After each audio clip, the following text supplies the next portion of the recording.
Il volo per Rezov, operato da LOT, il vettore nazionale polacco, ovviamente è un importante tassello perché tra le nuove destinazioni che presenta il Marco Polo quest'anno fa parte della ripresa avviata già con la stagione estiva, siamo a metà giugno, per cui i numeri stanno dando ragione che finalmente cominciamo a uscirne.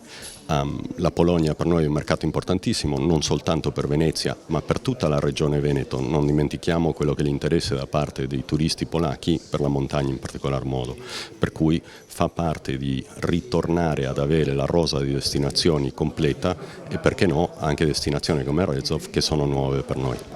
Questo volo operato da LOT, il vettore di bandiera polacco, opererà 2 volte a settimana durante tutta la stagione estiva. La speranza ovviamente è di mantenerlo oltre il periodo estivo e servire sempre alla stagione invernale che, come accennavo prima, è importante per i turisti polacchi.